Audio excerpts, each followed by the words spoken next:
Olá, pessoal, boa noite. Todos bem? Boa noite, o time aí da CNY, a Giovana. Quem mais está do time? Boa noite a cada um e a cada uma aqui presente.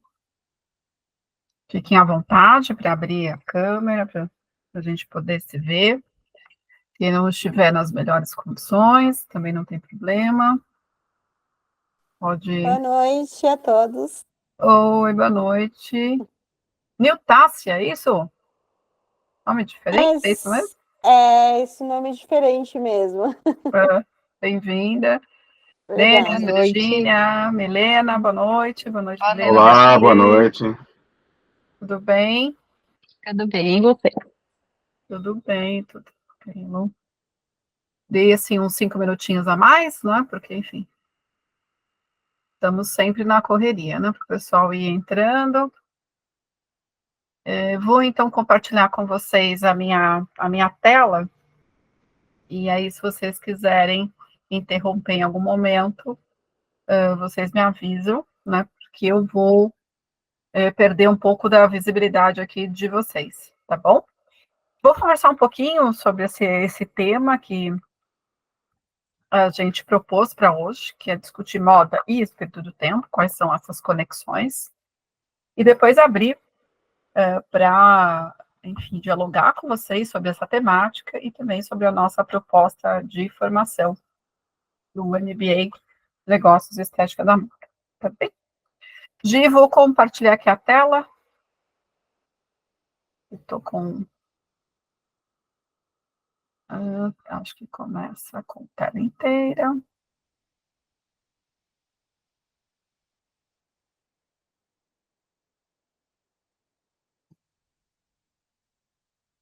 Ok. Gi, você pode me dizer se já está vendo o que eu projetei? Professora, ainda não tô vendo. Tá bom. Vou fazer de novo aqui. Compartilhar. Vamos ver. E agora? Agora está Perfeito, professora, tá aparecendo. Tá bom, então. Agora é só ocultar essa mensagenzinha. Tá bom, vou ocultar. Perfeito. Então, tá bom, obrigada. Então, a gente vai começar a nossa conversa a partir da temática proposta, moda e espírito do tempo. E como eu falei logo, né, na sequência, eu abro para discussão, tanto dessa temática quanto da nossa proposta formativa no MBA. Bom, a primeira questão que se apresenta, né, evidentemente, é a discussão em torno do espírito do tempo. Né? O que isso significa? Que conceito é esse?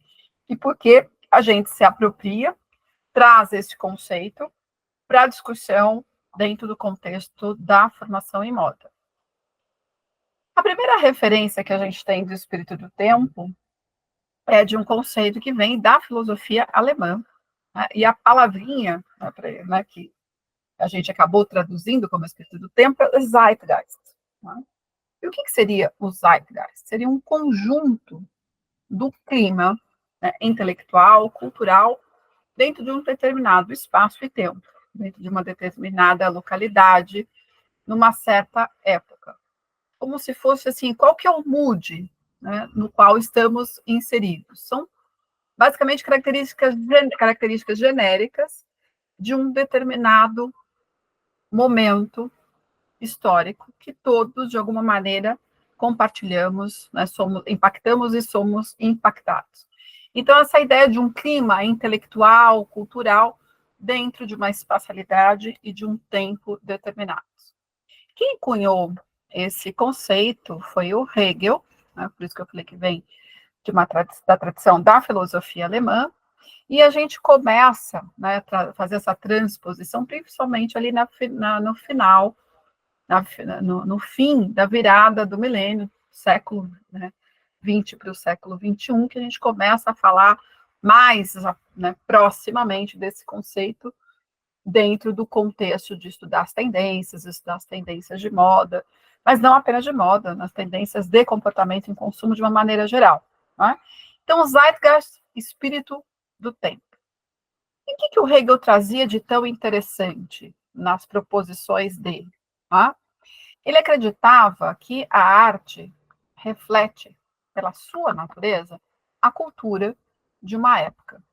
A arte reflete a cultura do tempo em que ela foi feita, em que ela foi produzida. Porque, para ele, cultura e arte são conceitos inseparáveis. Porque um artista que produz a sua obra, ele é produto de uma época. Por isso, carrega essa cultura em qualquer trabalho que ele produza. Então, é uma escultura, um quadro, um objeto de design, uma peça de música, etc, etc, etc. Então, esta concepção que mostra a inseparabilidade entre cultura e arte, ela é muito rentável para as nossas discussões sobre o espírito do tempo e, evidentemente, muito rentável para as nossas discussões sobre moda. Então, primeiro conceito, Zeitgeist, espírito do tempo. E por que faz tanto sentido usar esse conceito? Que o fundamento dele está nessa inseparabilidade entre cultura e arte. São inseparáveis porque tudo que o artista produz, ou seja, a arte, é produto do seu tempo, é produto de uma época. Então, todo produto carrega esse espírito, carrega essa época. Não é? Quando a gente olha, né, inúmeras manifestações, por exemplo, da escultura, da arte grega, né, relacionada à simetria, à perfeição, principalmente relacionada ao corpo, não é?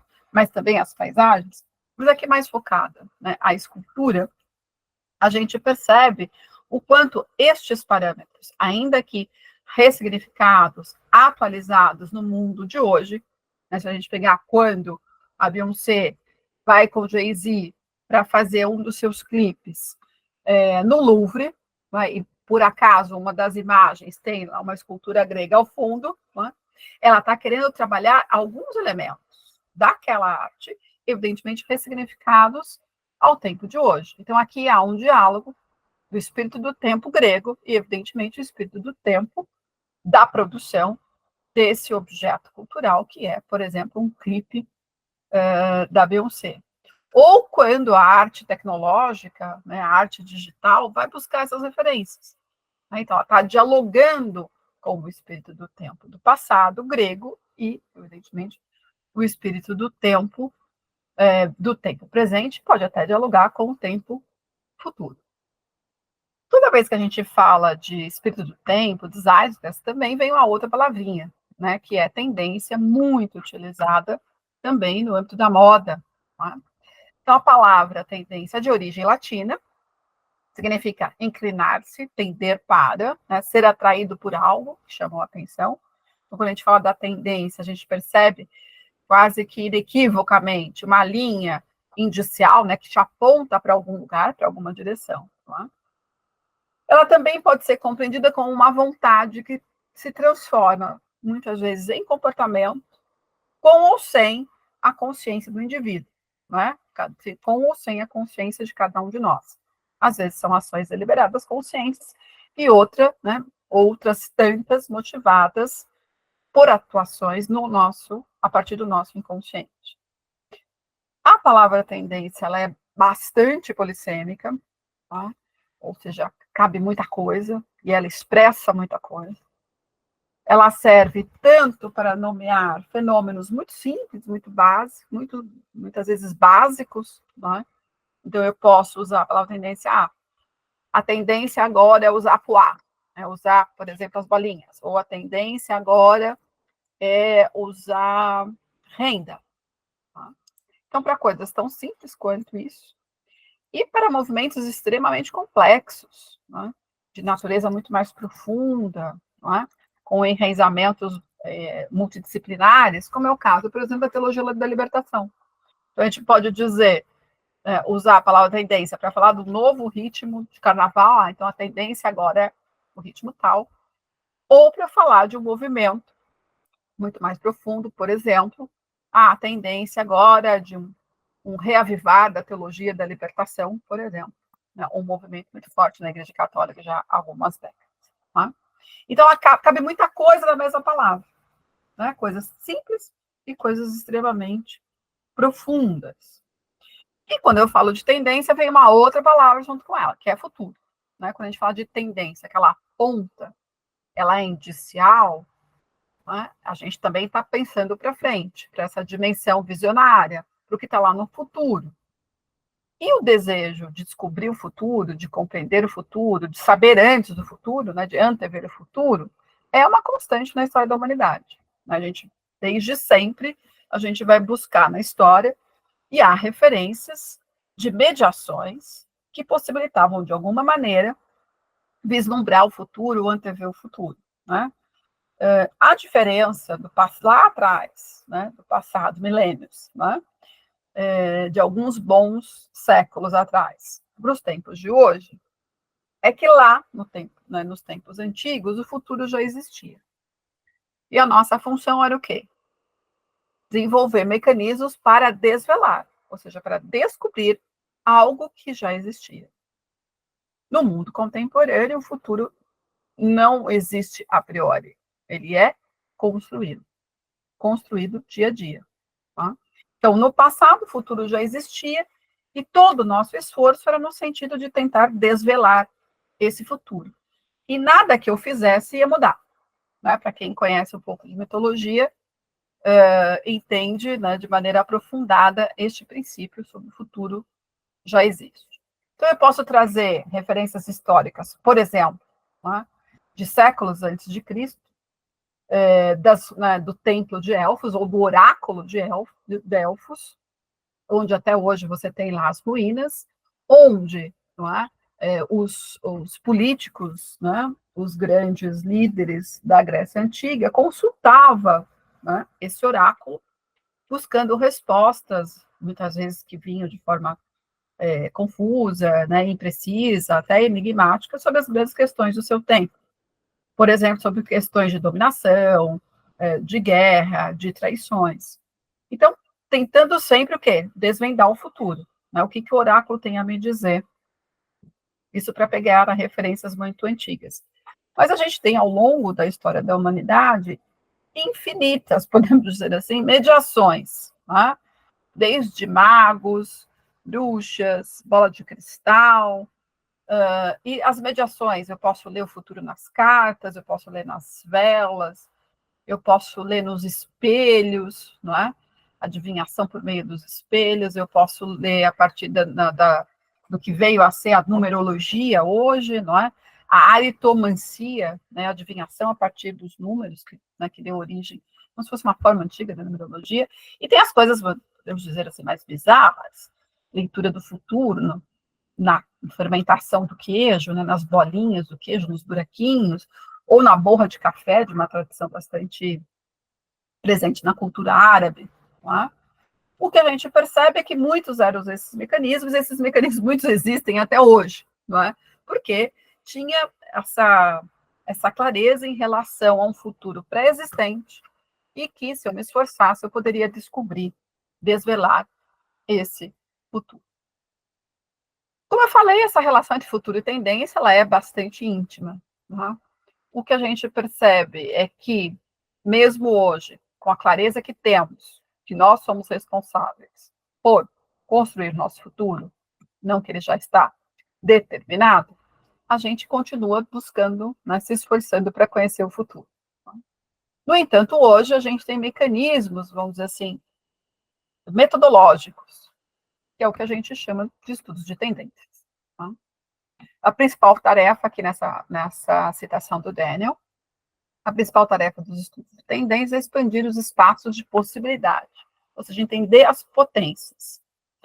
O Ansoff, que é um estrategista, ele fala, olha, a função dos estudos de tendência é descobrir os sinais fracos, aquilo que aparece de forma débil, frágil, às vezes com pouca clareza, mas que tem alguma potencialidade de crescer no futuro.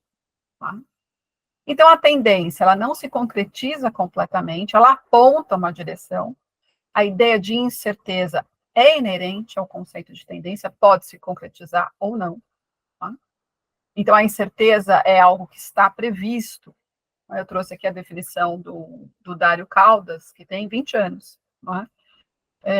E ele foi muito precursor dos estudos de tendência, quando ele publica esse livro, em 2004.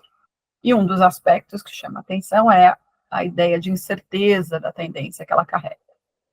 Há muitas possibilidades teóricas de vinculação, né? Eu gosto particularmente dessa, do John Naisbitt, né, um estrategista americano, que ele chama de megatendências. Ele publica, no meados dos anos 90, um livro que se chama Megatrends 2000. Ele está no meados dos anos 90, e publica esse livro com um olhar sobre o novo milênio, né, do que ia acontecer, e ele dá o nome de megatendências, dizendo, olha, o que são esses movimentos? Né? São grandes mudanças sociais, culturais, econômicas, políticas e tecnológicas que vão se formando lentamente. E quando elas se estabelecem, né, quando elas estão estabelecidas, elas vão influenciar por bastante tempo. Ele falava de 7 ou 10 anos, ou até mais, porque elas têm o escopo e o sabor de uma década de mudanças. O que a gente está vendo aqui nessa definição do John Naisbitt?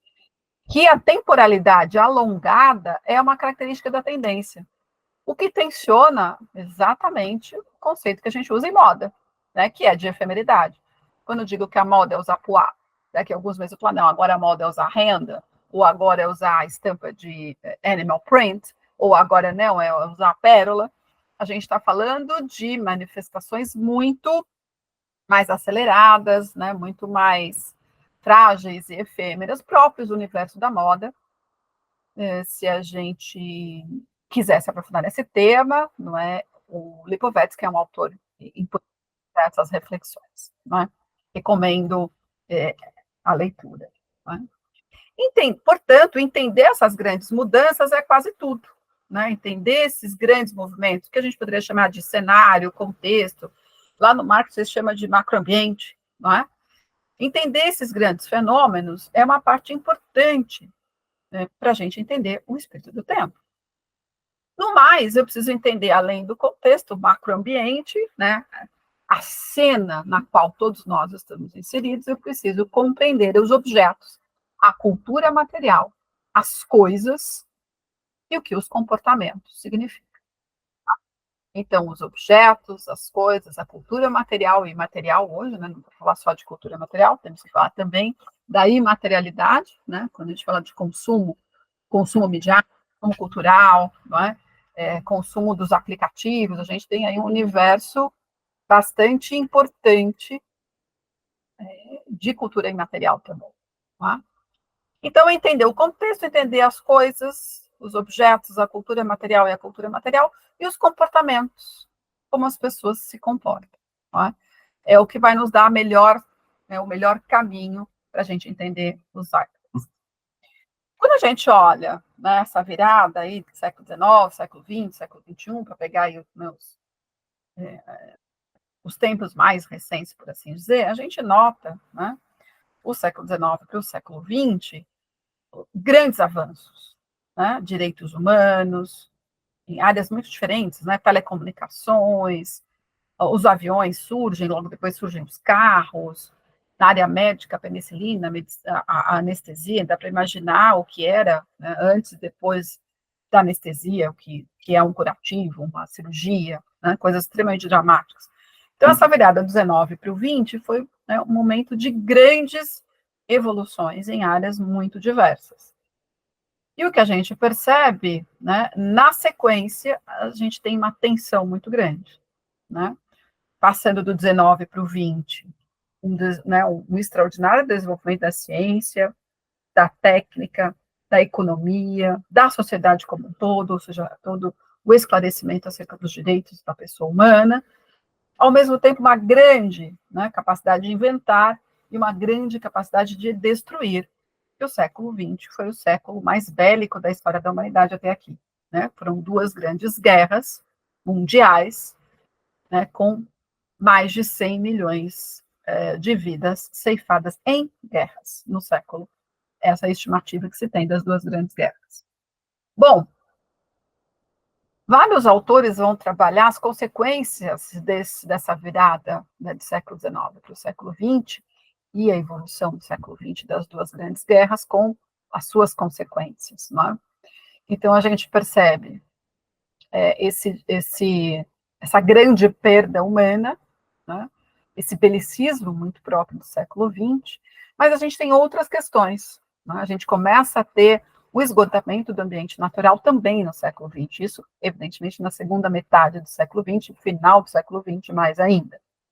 A gente tem esse desencaixe do espaço e tempo instaurado pela ambiência digital, e se a gente quiser falar de um emblema, pela internet, né? Essa ideia da simultaneidade, da ubiquidade, eu posso estar em qualquer lugar, não é? Como a gente está aqui hoje, cada um está num lugar, pode estar num lugar do Brasil, do mundo, mas a gente está junto, não é? Aspectos relacionados à dimensão política também das nações, os autores, os melhores autores, né, do século XIX, século XX, da economia, da filosofia, das ciências sociais, acreditavam, né, que os regimes totalitários iriam desaparecer no século XX. Que isso era uma coisa absolutamente inconcebível. O que a gente percebe é que, enfim, regimes totalitários estão aí, né, até hoje. Então, é muito difícil a gente passar, né, por um século extremamente bélico, extremamente tensionado, com questões novas, tendo que lidar com o digital, né, com a degradação do meio ambiente, com totalitarismos persistentes. Não tem jeito, não é? A gente não passa ileso por tudo isso. Não é?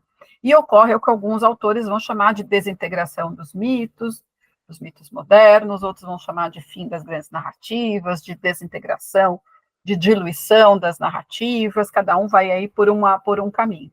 Mas o que a gente percebe é que, de fato, enxergar o futuro, a partir de meados do século XX, fica muito mais difícil. O passado dá sinais de que não consegue explicar tudo. Né? Porque antes a gente olhava para o passado, a gente aprendia com ele e falava, eu consigo lidar com isso a partir de experiências anteriores. E a gente começa a perceber que questões, por exemplo, como o digital, a gente não tem o passado para aprender, para melhorar e implementar hoje. Então, o passado não explica, o futuro eu tenho dificuldade para enxergar, o que nos resta, o presente, né, se torna absoluto. O que nos resta é o presente. Recomendo para vocês, caso não tenham lido, esses dois livros, um do Lyotard, outro do Giddens, autores europeus, né, que conseguem aportar uma reflexão muito interessante, já há algumas décadas sobre, né, esse movimento do que alguns vão chamar de modernidade tardia, pós-modernidade, hipermodernidade, né, o Lipovetsky usa o conceito de hipermodernidade. Mas, de alguma maneira, eles têm alguns pontos em comum. E parte desses pontos em comum passa por essa dificuldade de enxergar o futuro. Não é? Um dos mitos modernos era o mito da ciência e do progresso. Muito forte no século XIX e século XX. Já tinha começado no XVIII. Né? Como eu falei, grandes revoluções na ciência, nas áreas médicas, nas telecomunicações, na área de informação. Né? Então, a gente percebe um movimento extremamente potente do ponto de vista das ciências, né? E, ao mesmo tempo, um belicismo desenfreado. Né? Não dá para a gente se vincular simplesmente à positividade da ciência e do progresso, porque a mesma ciência, né, e o mesmo progresso que aportam, trazem a penicilina, trazem o avião, trazem o carro, trouxeram também a bomba atômica. Tá? Então, essa dificuldade de enxergar o futuro fica ainda muito mais forte. E aí eu trago de volta a pergunta, será que Hegel tinha razão? Mesmo agora? Né? Porque ele fala lá atrás, século XVIII, olha, o Zeitgeist faz sentido, porque o espírito do tempo expresso na arte é também produto da sua época. Então, a gente fala, depois de tudo isso, será que essa relação entre arte e cultura continua fazendo sentido? Em outras palavras, eu continuo podendo compreender o espírito do tempo por meio da arte e da cultura? Essa é a pergunta central, né, que eu dizer, não é? Trazer para vocês. Será que é possível a gente continuar fazendo essa leitura? Vou antecipar para vocês, sim, absolutamente possível. Aqui eu quero mostrar algumas manifestações artísticas, né, de 2017, 18, 19, tudo pré-pandemia, onde algumas chamam, né, mais atenção que outras, por exemplo, pegar essa central, me parece que o projeto humano faliu. Né? Parece que, assim, entregamos a você, né, a possibilidade de construir o futuro, mas vocês estão fazendo tudo errado. Antes disso, olha aqui, imagens da SPA de lá de 2016. Muita aridez, né? Partes de materiais, terra, troncos, raízes, né? Ferros nada elaborados, né? Uma rusticidade muito grande. Já há algum tempo, Banksy vem denunciando essa dificuldade de enxergar o futuro, inclusive com algumas manifestações literais, né? No future. Não estou conseguindo, uma criança, né? Com dificuldade de enxergar o futuro. Essas imagens são de 2017, 2018, 2019, tudo isso pré-pandemia, em diferentes espaços, né? Montreal, Berlim, São Paulo, mostrando a iminência de alguma coisa ruim, né? Porque se essa corda arrebentar, né? Essa rocha, né? Que nem sempre é uma rocha, às vezes, mas é um simulacro de rocha, vai destruir tudo que vem pela frente. Ou este caso, Bienal de Veneza de 2019, que é uma instalação no Arsenale, feita com roupas de refugiados mortos, que não conseguiram chegar na Europa, né? Basicamente, que eram refugiados sírios. Quando a gente olha um filme blockbuster desses bem tradicionais, blockbuster tradicional, que eu quero dizer, né? Vingadores Guerra Infinita, um filme de 2018, onde o que acontece com boa parte dos super-heróis? Eles se desintegram, desaparecem. Tem toda aquela narrativa, né, do herói já vinha sendo tensionada, o que a gente percebe não só é o tensionamento do super-herói, mas o próprio desaparecimento. Ou no caso dessa cena de super angústia, para quem assistiu Coringa, filme de 2019, nessa ambiguidade, né, de um palhaço, é um sorriso, mas uma psique extremamente perturbada, né, e angustiada. Tensões próprias ali de 2018, 2019. Aqui eu fiz uma síntese de obras da Bienal lá de 2019, eu destaco essa direita também. Isso é um robô que ele ficava, né, como se fosse um escovão, tentando recolher, né, uma tinta vermelha que parecia um sangue, como se ele estivesse desesperadamente se movimentando para evitar uma hemorragia. Então, esse era o mood de 2019. A arte falando sobre o mundo em 2019, antes da pandemia. Quando a gente olha essa imagem de baixo, não é? É uma imagem gigante, é uma poltrona gigante, 5 metros de altura, com uma pessoa debruçada sobre os seus joelhos, como se fosse uma poltrona de avião, e a pessoa ali esperando o impacto, né? Aquela postura que os comissários recomendam ficar em caso de um pouso forçado ou de uma queda. Ou seja, algo está por acontecer e não é bom. Tá? Então, este presente, que era o que tinha sobrado para a gente, passa a ser ele também angustiante. E aqui eu trago uma referência do Bruno Latour, que faleceu recentemente, mas estava muito bem lá em 2019, antes da pandemia. Esse texto que ele publica no El País, que ele publica na França, depois é reproduzido no El País. Em síntese, ele vai falar: o sentimento de perder o mundo agora é coletivo. Tá? E olha o que é perder o mundo. Então, a gente conseguia, se a gente pegar lá as referências de Hegel há séculos atrás, a arte e o artista expressaria, né, sensivelmente o espírito do tempo, o Zeitgeist. Só que agora ele falou: olha, é maior, né, é mais coletivo do que simplesmente a expressão do artista. Está mais amplo, está mais difícil, está mais massivo essa sensação ruim. E aqui, só para trazer uma referência, já, né, caminhando aí em pós-pandemia, durante a pandemia, o quanto a arte foi também uma manifestação extremamente importante nesse período pandêmico e pós-pandêmico. Só que é esse Casa-Cor, onde a gente percebe imagens bonitas, não é? Decoração de interiores, mas tudo morto. Não é? Então, folhas mortas, flores mortas, madeira queimada, né? Ou seja, é bonito, mas não tem vida. Era exatamente como a gente estava no período pandêmico. Né? Ou essa inscrição num café, também na Casa Cor, 2022. O que você fará com o tempo que lhe resta? Dramático. Não é?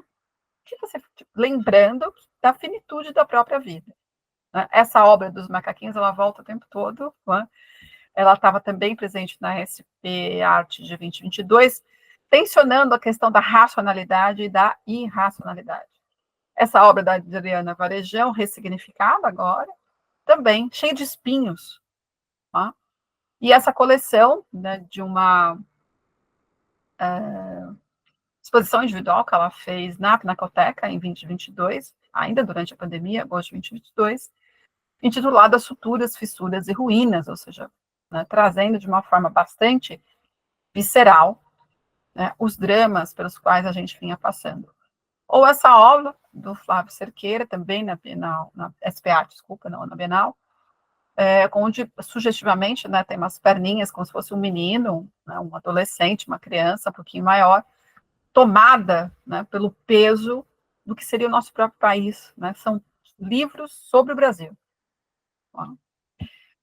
Fazendo um salto, né, Documenta de Kassel, na Alemanha, de junho a setembro de 2022, uma infinidade de obras de arte. O Documenta acontece a cada 5 anos, né, na cidade de Kassel, uma infinidade de obras de arte contemporânea com muito peso, muita destruição, muito esfacelamento, que é essa expressão do mundo em 2022. Sofrimentos, dramas, desarranjos, essa aqui já é a Bienal de Veneza 2022, também de uma maneira muito dramática, muito visceral, muito sofrida.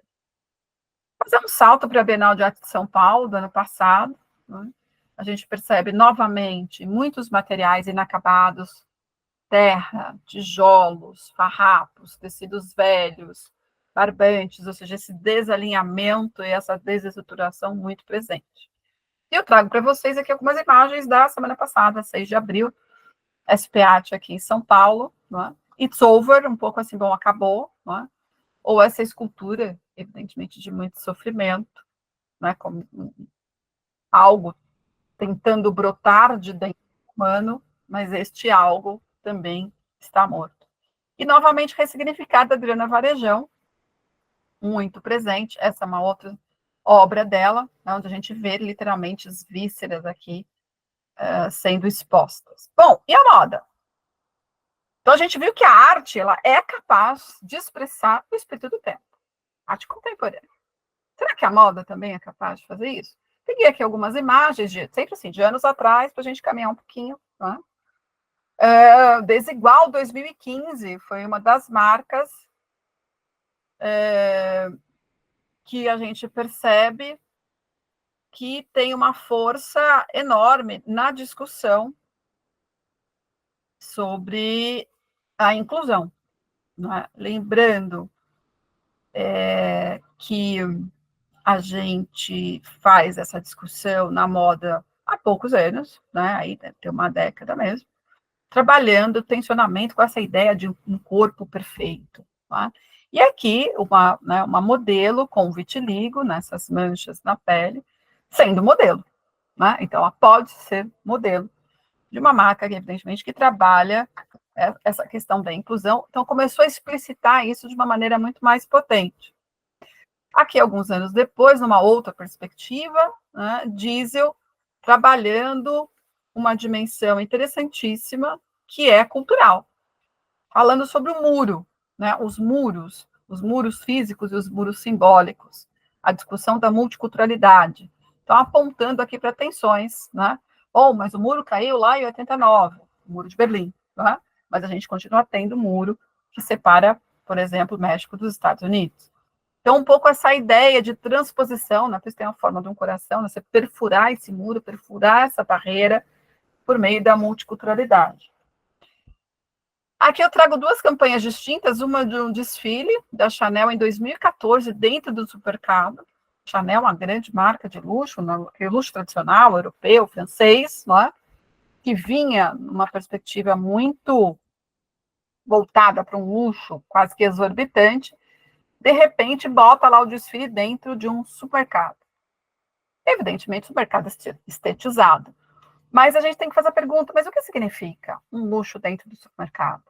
Houve no ano seguinte uma campanha com a Gisele Bündchen, que ela está descalça. Eu lembro dessa época, 2015, ou seja, 9 anos atrás, a gente fazia a discussão do luxo com os pés no chão, né? Um luxo mais mundo real.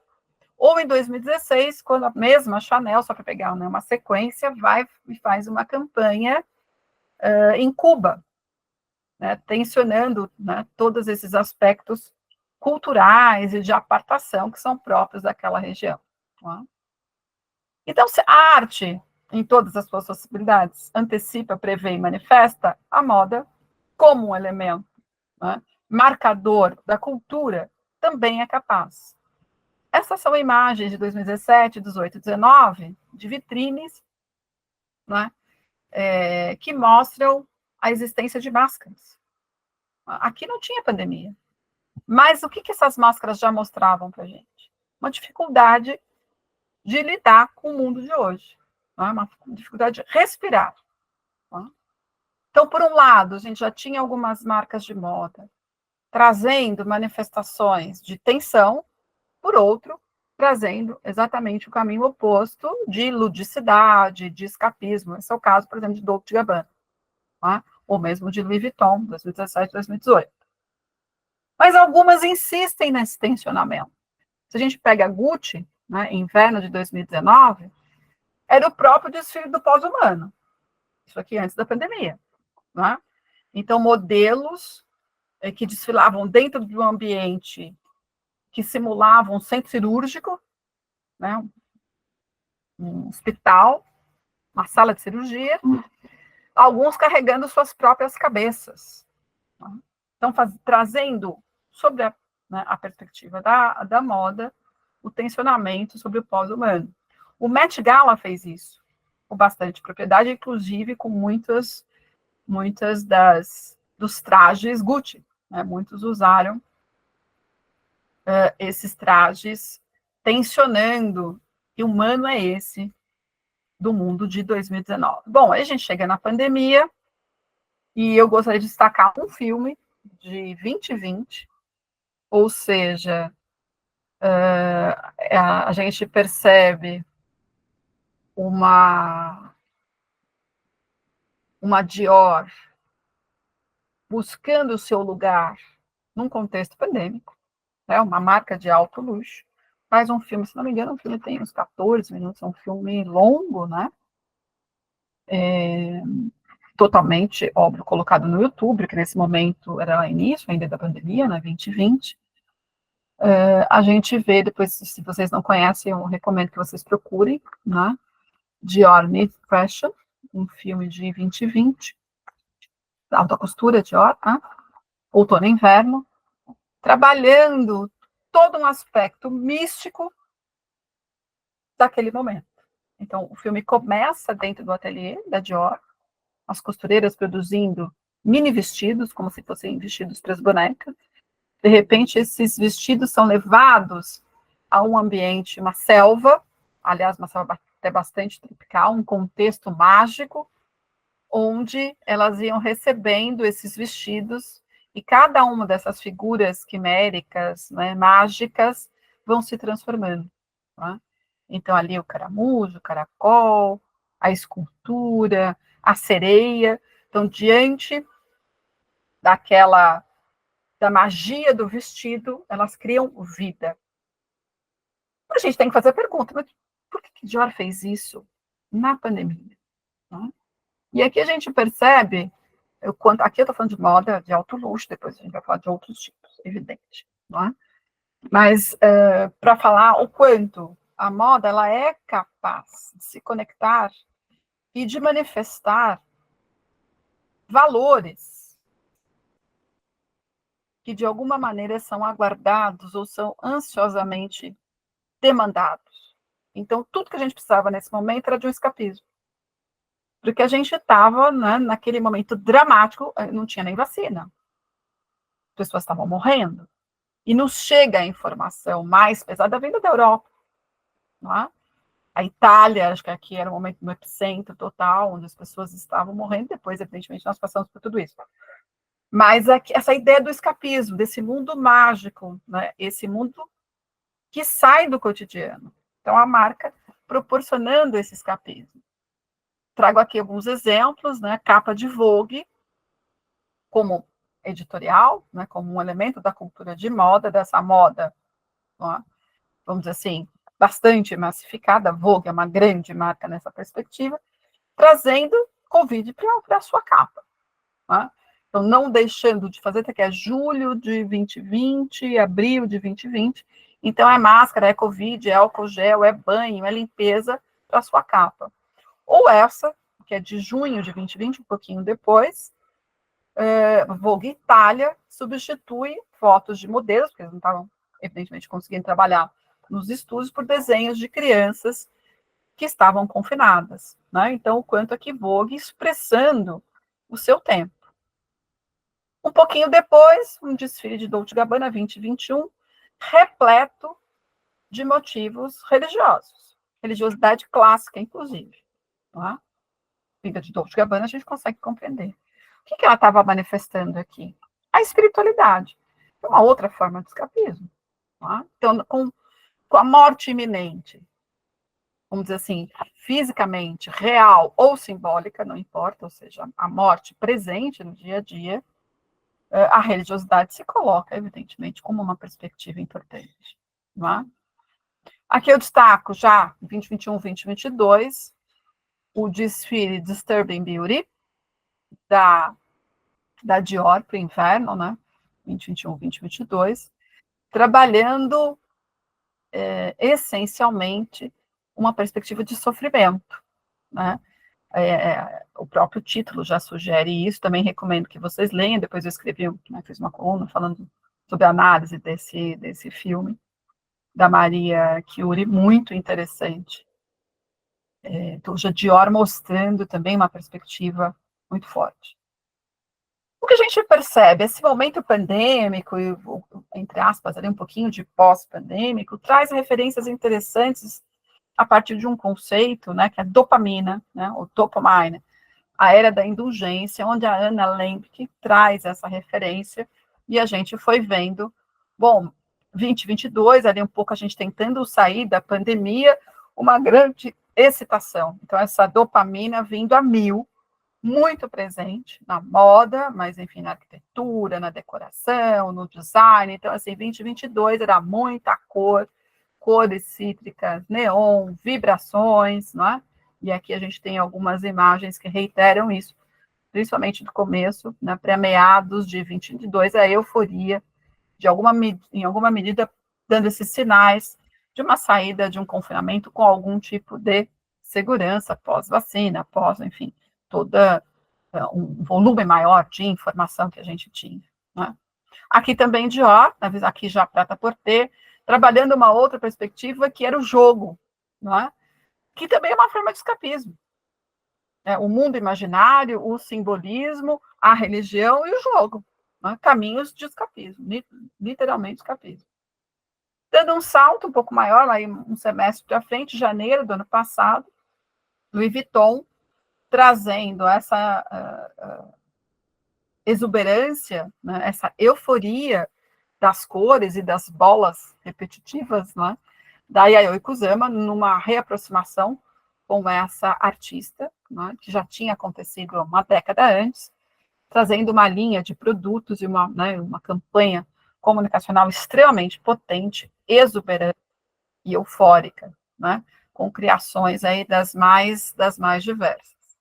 Ou quando a Rihanna faz a sua apresentação no Super Bowl do ano passado, ou o próprio Met Gala do ano passado. Tá? Bom, mas e a moda? Como é que a gente compreende a moda? Como um sistema de signos. Tá? Ou seja, com uma alta potência comunicacional, com uma alta potência de significação. Portanto, se eu compreendo a moda no seu sentido amplo, eu mostrei muitas marcas de luxo, eu vou mostrar outras agora, a gente consegue compreender o espírito do tempo. Porque a moda, ela é mimética, né? Ela expressa valores. Então, se a Chanel foi capaz de lançar esmaltes em 2008, quase que como resposta a uma crise financeira, né, onde havia um empobrecimento das classes médias, principalmente, ela lança um produto barato, como ela lançou no pós-guerra a perfumaria. Então, eu tenho dificuldade de vender alta costura no momento de crise, eu lanço produtos para fisgar. Eu lanço perfume, ou eu lanço, por exemplo, maquiagem, como fiz no ano passado, eu lanço esmaltes, né? Então, uma marca de moda de alto luxo lançando esmaltes. Como a Balenciaga fez, e continua fazendo. Então, a Balenciaga faz o Destroyer, mas eu posso simplesmente buscar estratégias de ruptura.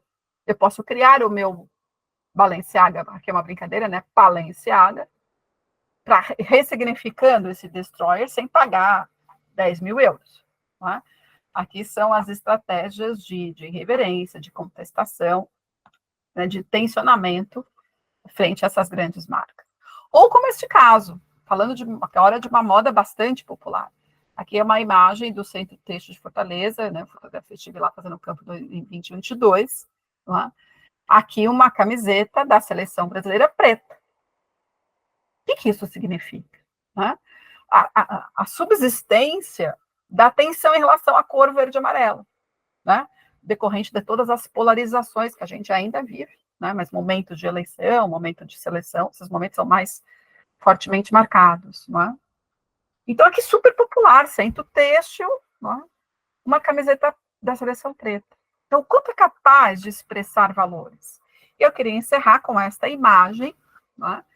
Que é o desfile Paris Fashion Week desse ano, da Maison Margiela, mostrando um humano desorientado. As modelos desfilavam totalmente desorientadas.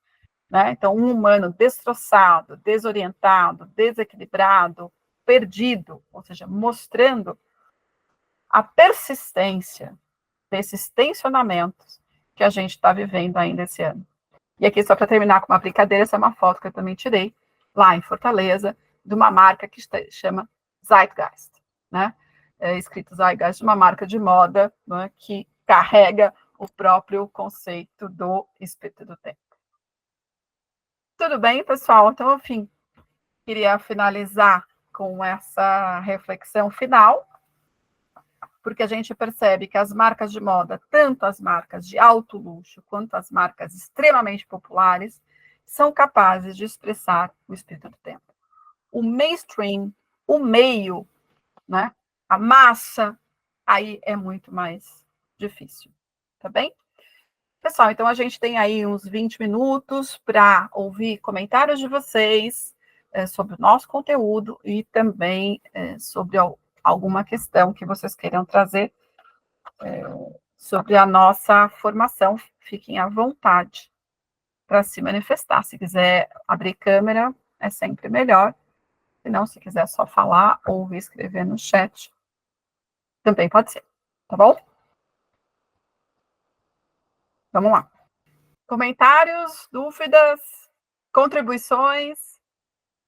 Adriane, quer fazer alguma pergunta? Está com um ruidinho, não sei se você quer falar. Não, estou só ouvindo mesmo. Oi? Eu só estou ouvindo, ainda só estou ouvindo. Tá bom, então talvez seja melhor você fechar o microfone, porque estava saindo um pouquinho de ruído. Tá bom? Tá, só tá, obrigada. Imagina. Aí, no caso, tá, Maria? Oi, pode falar. Aí, no caso, o MBA, ela é totalmente de forma online, as aulas? Sim, 100% online. Ah, perfeito. Geralmente... Online em tempo real, como a gente está fazendo hoje, não são aulas gravadas. Perfeito. Tá? Eventualmente perfeito. pode ter alguma palestra, alguma coisa, porque a gente Sim. tem professores internacionais, não é? A rigor, para a Europa é difícil eles entrarem às 7 da noite, porque lá já são 11 da noite, não é? Mas, na medida do possível, a gente, inclusive, traz o professor para o Brasil, ele dá aula no estúdio aqui da CMY, que é o nosso parceiro, não é? Mas as aulas são, como a gente chama, de síncronas, onde você pode conversar com o professor, tirar dúvidas, o que é muito mais interessante do que... Sim, por exemplo, a aula gravada atende a outras possibilidades, sempre, não é? O apanhado geral eu vejo assim como é apanhado de história e estética, né? Em vários tempos atemporais aí dentro da moda. Essa parte de prática, de algum sentido, tem alguma aula, alguma coisa mais prática? Você pode olhar, né, no site, Sim. você vai ter os 3 módulos. O primeiro módulo Tá. é direcionado a estilo e criação.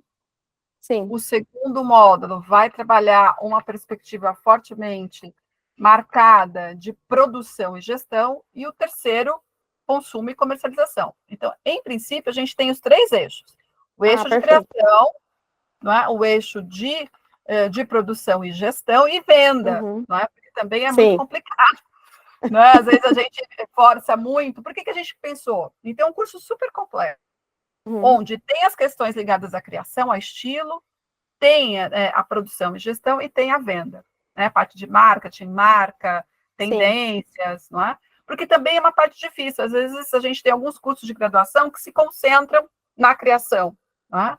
Outros na produção. Raramente a gente vê cursos concentrados na venda. Então, a gente pensou que pós-graduação seria bom não negligenciar nada, mas ter ali um módulo super possível de trabalhar vendas. Sim, as aulas ficam gravadas também, para quem não pode estar presencial. Tá bom? A Milena está perguntando. Obrigada, Maria. Então, assim, as aulas são síncronas.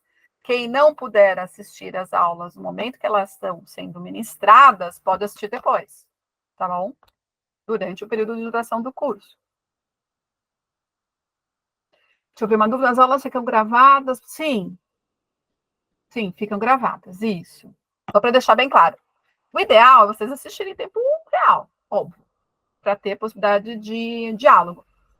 Tem sim, Denis, tem um TCC, que também você pode entrar em detalhes no site. O TCC, ele tem algumas modalidades, então pode ser uma monografia, que é o clássico, mas pode ser, por exemplo, uma discussão sobre um ensaio fotográfico, pode ser um projeto de marca de moda, pode ser um projeto de acessórios, né, moda no sentido amplo, não só vestuário, mas lá, a gente teve TCCs da primeira turma, né, de lançamento de marcas de joalheria, por exemplo. A gente tem, nesse momento, um aluno fazendo lançamento de consultoria em moda, né, de uma marca de consultoria. Então, o TCC, ele foge um pouco do tradicional. Quem quiser fazer o tradicional também vai ter, né, mas existem outras mobilidades. A gente, sim, vai trabalhar fortemente a questão da sustentabilidade, é um eixo importante que vai aparecer na produção, como é óbvio, mas também na discussão sobre comercialização e consumo. Não é?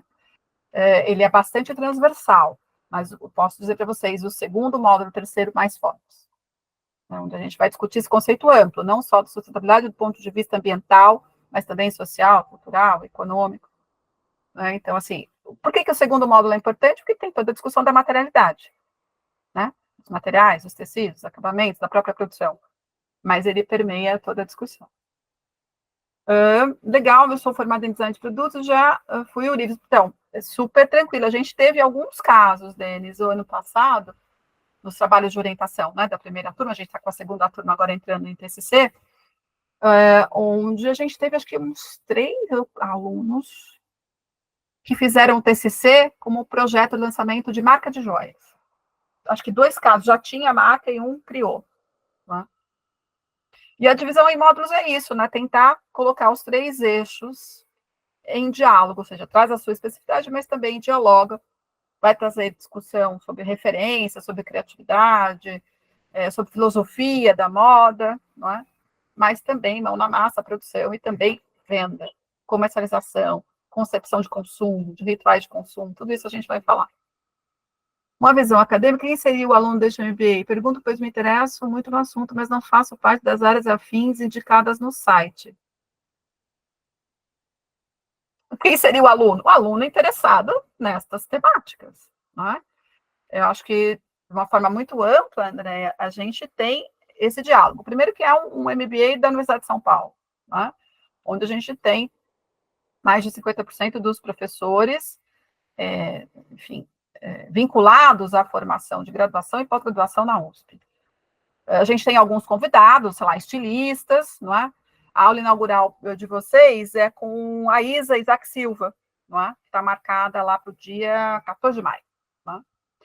Então, a Isa é uma estilista, não é? Como a gente tem um professor de estilismo, que é o Júnior Santaella, não é? Então, em perspectivas muito diferentes, né? A Isa e o Júnior, muito diferentes. Então, a gente tem também professores que são, enfim, especialistas, referências nas suas áreas profissionais. Mas ele tem esse objetivo de integrar, né, uma discussão acadêmica com uma vivência no mercado de moda bastante profunda. Né? Então, para quem tem interesse, a gente teve, sei lá, na primeira turma, mesmo agora, a gente tem alunos engenheiros, né? Alunos que fizeram administração, alunos que fizeram direito, a gente tem vários alunos de publicidade. Eu gostaria só de... Oi, meu nome é Júlia Maria, tudo bem? Oi, Júlia, Gostaria de comentar o meu caso, tá? Que a minha graduação também é de outra área totalmente diferente. Eu tô com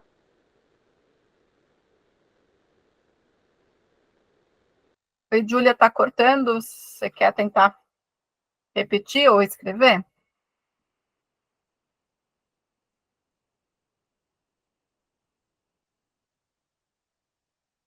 Será que a Júlia caiu? Júlia, você não gostaria de escrever ou tentar falar de novo? Se alguém tiver alguma questão. Vamos lá. Fala.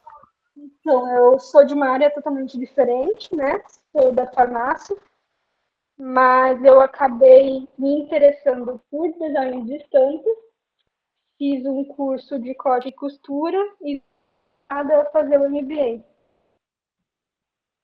Tá. Então, a gente tem, como eu falei, áreas bem diversas. Né?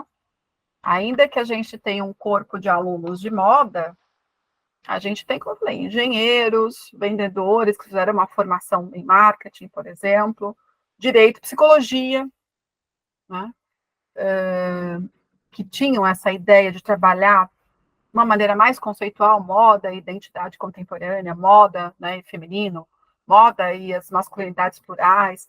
Então, pela diversidade, pela transversalidade desses eixos, se vocês olharem as disciplinas que estão lá disponíveis no site, vocês vão ver que a ideia, de fato, é proporcionar uma formação bastante ampla. Como eu falei, tem desde filosofia da moda, semiótica da moda, a questões ligadas à economia da moda, com Enrico Sieta, né, que é uma referência na economia da moda mundial. Ele é italiano, mas ele já fala bem o português, dá para entender muito bem a aula dele, né? Ele tem um livro Economia da Moda traduzido para o português, e ele fala muito bem porque ele já vem para o Brasil fazendo muitas consultorias na área de economia da moda. Então, a gente tem desde a economia da moda, filosofia da moda, arte, não é? Até as questões muito ligadas ao estilismo, à produção, à discussão sobre tecidos e materiais, passando aí pelas questões mais finais de construção de marca de moda, rituais de consumo, né? A moda, a dimensão ritualística e transversal da moda, é bastante abrangente. O que eu quero dizer é que, se você fez moda, a ideia, de fato, é ampliar, não é? E se você não fez, você não vai ter grandes perdas. Talvez você tenha que fazer uma leitura, né, mais aprofundada de alguns aspectos. Por exemplo, quem fez moda, invariavelmente, leu Lipovetsky. Né? Não necessariamente quem fez direito passou por essa leitura. O que eu quero dizer é que, sim, pode faltar ali alguma leitura ou alguma referência de quem não fez moda na graduação, mas é perfeitamente possível. Tá? A questão da descolonialidade, a gente trabalha com o conceito de des e não de de, né, porque decolonialidade nos remete a uma outra, né, possibilidade de colonização, né, mas a gente trabalha com a descolonialidade, não só numa perspectiva ético-racial, mas também epistemológica. Né, a gente tenta ampliar as referências teóricas. Né. Claro que boa parte das referências vem de uma matriz europeia, eventualmente americana, mas mais europeia, mas a gente vai buscar autores latino-americanos, brasileiros, de outras matrizes. Né? O que a gente tem, né, Cláudia, é uma dificuldade. E essa dificuldade se revela também, se reverte, melhor dizendo, num compromisso. o quanto a gente precisa produzir conteúdo, não é? Descolonial. Nós temos esse compromisso. Eu falo isso, inclusive, para meus alunos de graduação, mas também para meus alunos de mestrado e doutorado. Não é? Como que a gente se desvencilha de uma tradição muito marcadamente europeia, na área de consumo como um todo e da moda como um todo? Não é jogando fora, não é? Mas produzindo conteúdo consistente, né, com rigor metodológico e uma perspectiva, né, uma epistemologia, um jeito de pensar próprio nosso, por exemplo, falando de Brasil, de América Latina. Então, o que mais? Professora, obrigada, tá, pela resposta. Aqui Tá é a bom, Cláudia Cláudia? falando. Oi, Cláudia. Obrigada por Oi. fazer a pergunta também. Quem mais? Dúvidas, comentários, sugestões?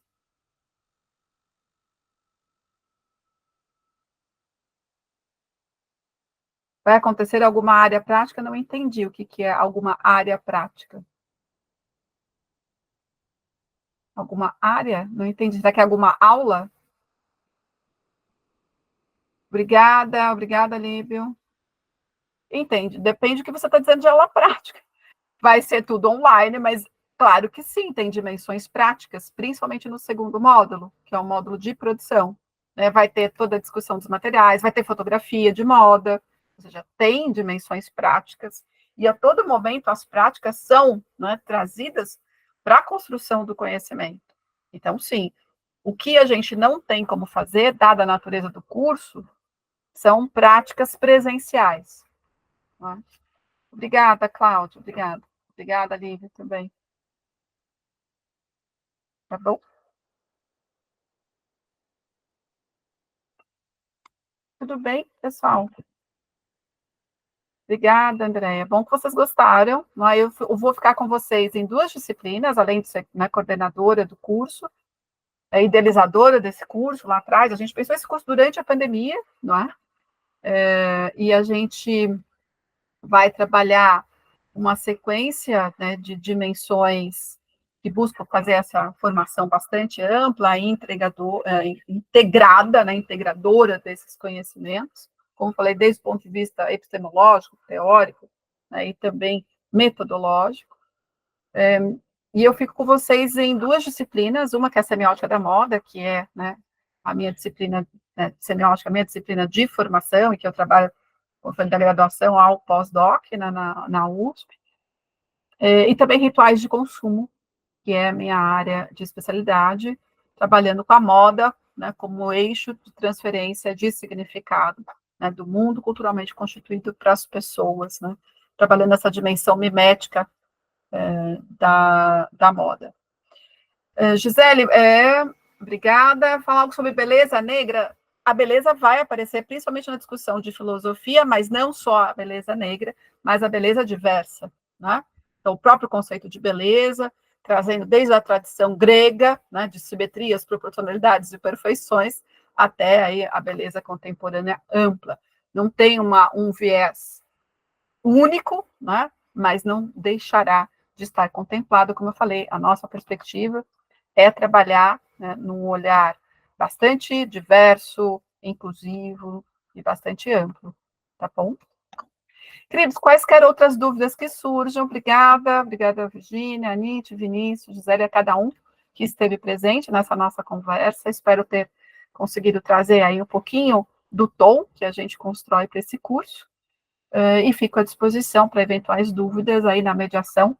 A equipe da CMY é espetacular, a gente está em contato, né? Não é mais do que diário, né? É a qualquer momento pelo WhatsApp, a gente está em diálogo constante, a gente pode conversar e diluir outras dúvidas que por acaso ainda persistem. Tudo bem? Então, muito obrigada para vocês, pela presença, por estar aqui, pela companhia. Desejo uma ótima semana para vocês, tá bom? Beijo, até mais. Tchau, tchau.